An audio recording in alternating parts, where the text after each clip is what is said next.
Last week, we looked at two situations where Jesus brought a calming effect. The first was when the disciples and Jesus were in the boat out into the Lake of Galilee, and a storm was about to capsize the ship, and Jesus, with just a word, calmed the storm. And then the disciples found out that he had power over nature. He had created it, and he had power over it.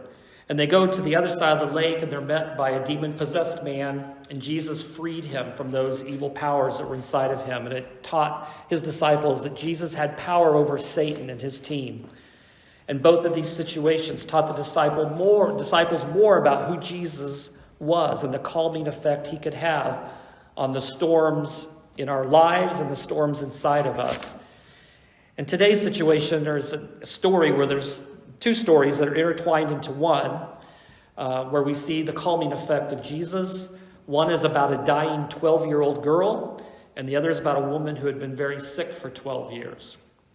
So instead of reading the whole passage at once to start off, we're just going to go through it step by step and just let the story unfold little by little. But it comes from Luke chapter 8, and this is a story that's repeated in 3 of the Gospels. So it was something that made quite an impression on the disciples, the people that wrote this, the Gospels. So it starts out saying, "Now when Jesus returned," he's come back from the lake on the other side, "the crowd welcomed him, for they were all waiting for him." So Jesus is starting to become a little more popular now. You know, he comes back to Capernaum where he's been. He's already done some miracles. He's been doing some things there. He's making a name for himself. So he comes back and he finds that people are there kind of saying, "Oh, Jesus is back. Let's kind of see what's going to go on here." So, go on, it says, "There came a man named Jairus, who was a ruler of the synagogue. And falling at Jesus' feet, he implored him to come to his house, for he had an only daughter, about 12 years of age, and she was dying." Now, Jairus was a ruler of the synagogue. And from everything we've already been learning about Jesus, what do we know about rulers of the synagogue? What do we know about them? Did they like Jesus? No, okay. Yeah, nod your head, no, okay. You know, from everything we've seen so far, we see that the rulers of the synagogue, the Pharisees, the Sadducees, the scribes, there were 3 groups of rulers that ran the whole religious culture of the day. They were all against Jesus. They didn't like him. They were suspicious of him. They thought he was a blasphemer. They always tried to trick him. They tried to discredit him. But one of them, Jairus, all of a sudden finds himself in a situation. His daughter's dying. And sometimes when a person is really desperate, they can change their mind on things, can't they? And that's what we have here. And maybe your story was such that you didn't really need Jesus. You didn't really care about Jesus until a crisis came in your life. The crisis brought you to Jesus. And there are many people that are in that situation where the crisis, that loss, that disappointment, a very impossible situation, when we reach the end of our rope kind of situations, you know, that's a really okay way to meet Jesus because we understand the need in those crisis times. Of course, the problem comes when one falls for the lie that Jesus is going to fix every crisis, which he doesn't fix every crisis. And then the person gets disappointed in Jesus. They say, "Oh, I tried that, it didn't work," sort of thing. Or sometimes God does fix the situation. He does come to them in the middle of that crisis, but then life goes back to normal again, and the person's like, "Okay, thank you, God, for being there when I needed you, and I'm going to go on with my life now without you." And so sometimes those things happen as well. So, you know, when it comes to a crisis, it could be a very valid way to meet Jesus and to stick with him and to learn to trust him more and more, as we sang in that song. You know, we learn to trust. Trust doesn't come automatically, does it? In our human relationships, it comes through little step after step after step, and trust can fall away too when it's been broken. But anyway, this Pharisee named Jairus is someone we meet in the story here today, and we don't know the whole end of the story, but we do know that it's mentioned that there were some secret followers of Jesus amongst the Pharisees, amongst the rulers. We looked a few weeks ago at Nicodemus, who was a Pharisee that came to Jesus in secret at nighttime to ask him questions and talk to him. And we find out later that Nicodemus went and helped bury Jesus. And so even though he was kind of secret about it during the time that he was ruling there, deep down inside, he realized who Jesus was. And I think that maybe Jairus is probably in the same camp here. Of course, in front of all his peers, he's not going to say anything good about Jesus. But as soon as this need comes up, he goes, I know that Jesus has healed other people. Maybe he can heal my daughter too. And in humility, he wants to come to Jesus. I hope that he didn't go back and after this and go back to plotting to kill Jesus. I don't think he does. But this story has a great juxtaposition of two main characters outside of Jesus. This Pharisee named Jairus and this sick woman that we're going to meet about shortly. And you don't get to use that word juxtaposition too often, so it's really fun to use it. If you don't know what it means, it's when two things are placed close together that have a contrasting element to them. And so as we look at Jairus and we look at this woman who's sick, let's think about what brings them together, but what shows them as being different here. The story, the way it's written, is really a literary masterpiece. It's a real-life event that's written in a way that's very beautiful and very powerful as we go through it today. And if you're a parent, you know the desperation of a child who is ill or a child who is dying. And some of you have been through those kind of fears and uncertainties and helplessness and even hopelessness that comes from that kind of experience. And you understand where Jairus is coming from. Despite the fact that Jesus knows that Jairus is one of those Pharisees who's been plotting against him, Jesus still has compassion and agrees to come to Jairus' house, to come and see this dying 12-year-old daughter of his. Jesus, who taught us how to love our enemies, he demonstrates his kindness to those who created hostility towards even him. And so as Jesus and Jairus are headed towards his house, the plot thickens. Let's read further. As Jesus went, the people pressed around him. And there was a woman who had a discharge of blood for 12 years. And though she had spent all her living on physicians, she could not be healed by anyone. So we enter the second main character of our story, this woman. She doesn't have a name that's given to us, but she's ill and she's in this crowd that's come to see Jesus. And for 12 years, she's been ill. She's had a hemorrhaging, as it says here, it calls it a discharge of blood that could not be healed by any doctors.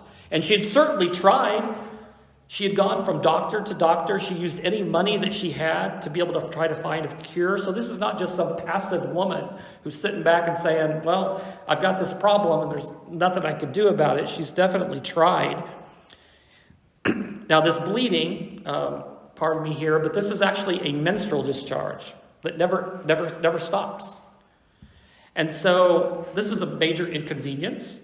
But besides that, the Old Testament law that regulated sanitary and hygiene, it was said in the law that God gave to them that if a person is bleeding for any reason, this makes a person unclean, quote unquote, for 7 days. Now, that's not to say the person that's bleeding in any sort of way is a bad person or God's against them, but in those times when sanitation was difficult to manage and when someone is bleeding, they might be more susceptible to germs or the blood may spread different germs. And so God set some ways to protect his people from things that could hurt them physically. And so part of that was if a person's bleeding for any reason, they are not to have contact with other people for at least 7 days until the bleeding is complete and the person is healed and okay again. Less infections, less things to worry about. So imagine this woman has not only this constant blood flow, but she's cut off from everybody else. I mean, she has to live as a hermit. She can't touch. She cannot be touched. She has to live alone. For 12 years she's lived like this. As an outcast in a way of society. She's cut off from the rest of humanity. And I know this sounds really like archaic, and in a sense it is, because now we have all these modern ways to keep to keep hygiene and sanitary things going in a way that's not going to be dangerous. But back then they didn't. And so this unclean woman finds herself in the middle of this crowd where she's not supposed to be, but her goal was to come to Jesus to find healing for this problem that she's had. She knew of his reputation as a healer, and she was afraid to come up and approach him and to ask him for healing. And so she says, I've got a different way to be able to get this healing, which we read about next. It says she came up behind him and she touched the fringe of his garment, and immediately her discharge of blood ceased. Here she is, 12 years. She's removed herself from society. And of course she feels inhibited. She's shy. She doesn't even feel like she can even approach Jesus. She's forgotten what it's like to even go up and talk to somebody. I mean, 12 years, that's a long time. And so instead of approaching him with the request, she thinks, well, maybe if I just touch him. Maybe if I just touch him, then I'll be healed. And you know what? It worked. It worked when she touched him. She had immediately healing. And she knew it happened. And Jesus knew it too. And we go on to read. And Jesus said, who was it that touched me? And when all denied it, Peter said, Master, the crowd surround you and they're pressing in on you. And Jesus said, someone touched me, for I perceive that power has gone out from me. So Jesus is in this crowd of people, and he asks a silly question, who touched me? I mean, when you're in a crowd at the Broomcorn Festival or wherever, I mean, we're always brushing up against people, right? There's crowds of people, and that's okay. And so he asks the question, who touched me? Now, it's not that Jesus didn't know. He knew what happened, but he wanted to bring this secret touch out into the open. So even though he asked this ridiculous question, he knew somebody had deliberately, intentionally touched him. And it was someone who was untouchable that reached out and touched the Savior. And she didn't even really touch his body, but his clothes.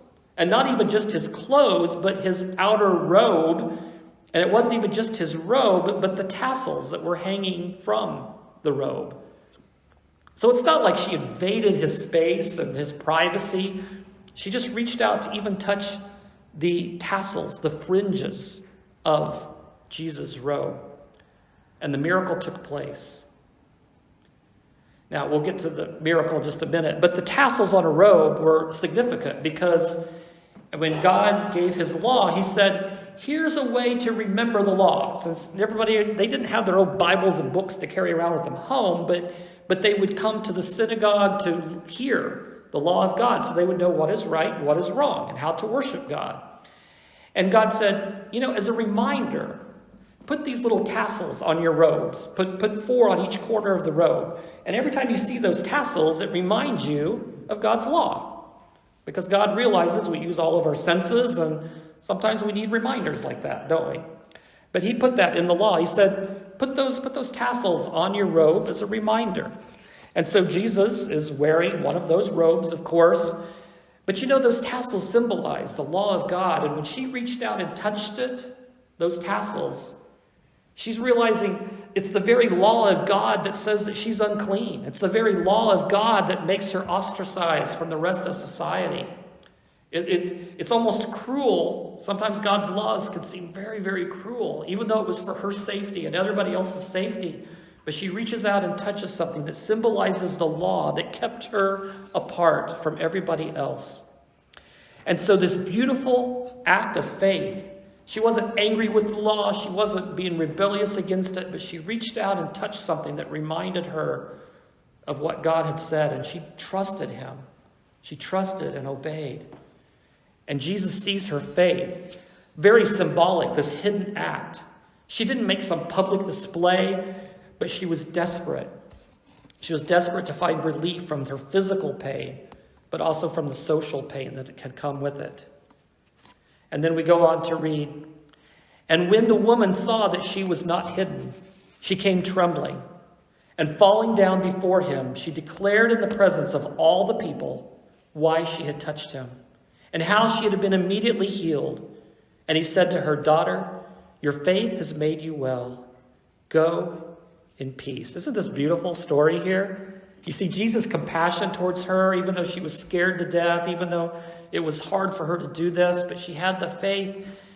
And when she saw that Jesus knew what was happening, she overcame her wish to remain anonymous, and she took responsibility publicly in front of all of them. She says, I'm the one that did it, and this is why. I'm that unclean woman that's had this blood problem for 12 years. But I wanted Jesus to heal me, so I just reached out and touched him, thinking maybe that's all I needed to do to be healed. And so she declares what she has done. Maybe she expected she was going to be rebuked for it, but instead she received affirmation from Jesus. He supported her faith, and that she received what she came for. Imagine the shock of this woman after seeing all these doctors and dealing with this for years after years, and suddenly, wow, that burden is released from her. Her physical problem is gone, and she can be with people again. She can go back into society. You know, this was an out-of-the-box kind of miracle. This was something different, and what brought the peace, the calm that was brought to this woman, because she could go back and live her normal life again. When we've had seasons, like Doug has had and Jean, where you can't do the things you want to do, and then suddenly the healing is there and you get back into life again. That's such a refreshing thing, doesn't it? I mean, we all have seasons of that, and that's what she's experiencing as well. You know, even the lepers at that time, the lepers were ostracized from society, but at least they got to be together, right? But this woman was all by herself. She was lonely. And I think even the greater healing that took place was what was able to happen with her and coming back into society again. So their struggle was brought to an end. Jesus honored her faith, and she was healed of what plagued her. But this is a major interruption to the original story. Okay? We were concerned about Jairus' daughter. She's dying at home. She's also had 12 years of her life about to come to an end. And so Jairus is with Jesus this whole time. While this is going on, this whole scene with this woman is slowing them down from getting to his house. Time was of essence, and they've wasted a lot of time dealing with this woman while his daughter is at home dying. So, next verse. While Jesus was still speaking, someone from the ruler's house came and said, "Your daughter is dead. Do not trouble the teacher anymore." But Jesus, on hearing this, answered him, "Do not fear, only believe. She will be well." I mean, if you and I had been Jairus at that moment, and all of a sudden you're in the midst of this, you're heading there, you've been distracted by this woman, and now you find out you're too late to get there, that you just missed it. I don't know. We don't know how close they were. Maybe they were just a block away. Maybe they were a few blocks away. We don't know how far they were away, but they didn't make it in time. And I imagine Jairus hears this and his hope is shattered. You know, but Jesus put that anguish to rest immediately. He said, "Don't fear. Everything's going to be okay." He brings peace. He brings that calming effect to Jairus, who's probably about to freak out at this moment. So who had Jairus put his trust in? This man that his own people had been against all this time. The man that they saw as their enemy. The man in whom his only hope was that could save his daughter. Would he still trust Jesus, knowing the fact that his daughter has died, but Jesus tells him it's all going to be okay. She's going to be well. I mean, death is permanent. It's a finality sort of thing, right? And all of a sudden he's caught in the middle of this of what's he going to believe? Is he going to believe Jesus' words? Or is he going to believe the report that he had? How's this all going to come together? So they continue on to Jairus' house, and we see what Jesus does. It says that when he came to the house, this is Jesus, allowed no one to enter with him except Peter, John, and James, and the father and mother of the child. All were weeping and mourning for her, but he said, "Do not weep, for she is not dead, but sleeping." Next verse continues on. And they laughed at him, knowing that she was dead. But taking her by the hand, he called, saying, "Child, arise." And her spirit returned, and she got up at once. And he directed that something should be given her to eat. Now, was she dead and brought back to life, or was she really just asleep? Well, we look at this culturally in the words that are used there. And when someone was, if they said the person was dead, they were dead. But they also had a phrase that they would say that a person is asleep, which gives the hope of a resurrection. And we see this in the New Testament later on when Paul is talking about how we will be resurrected. He says, those that are asleep, talking about the dead in Christ, yes, we're dead in Christ, but there's a hope of a resurrection. So it's like we're just sleeping for a while. And in a way, that's kind of like, we can kind of look at those who have died and departed from us that, they're asleep, but we're waiting a resurrection. It's not death finality that it's over and done with, but there's a hope of a resurrection here. And when Jesus said she's not dead, but she's asleep, he's hinting to the fact that she's going to come back to life again. He's kind of given them hope in that. But of course, they're laughing because they don't understand what's going on. I mean, we look at it and we're like, oh yeah, Jesus resurrected somebody. He could do that. But he had never done that before. They didn't have knowledge of that from previous experience. So Jesus is saying, yes, she is dead, but there is hope of a resurrection. She's not catching Z's. She's not in a coma, but she truly died. And he used these words to show them what he was about to do. And so that's what he does. He says, "Child, arise, come back." And the spirit returned to her body. And she got up. She was hungry, of course, needed something to eat.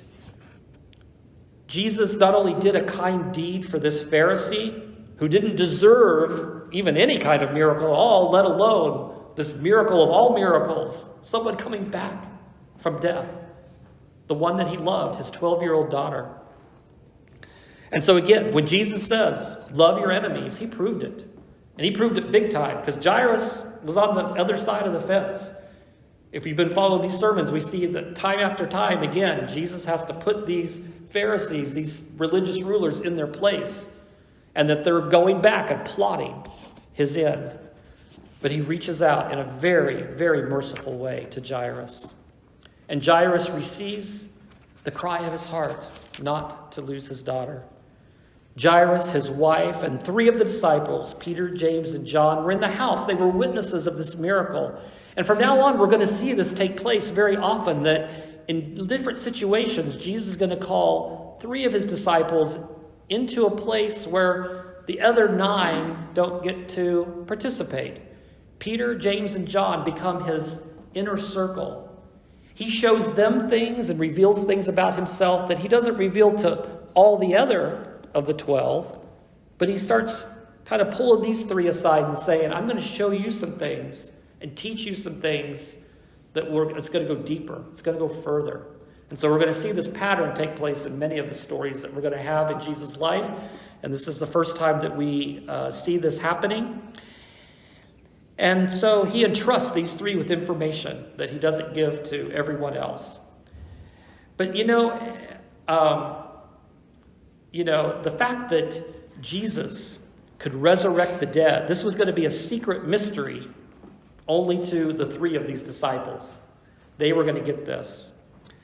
And the response of Jairus and those watching, it says that her parents were amazed, but he charged them to tell no one what had happened. Why would he tell them not to tell anybody?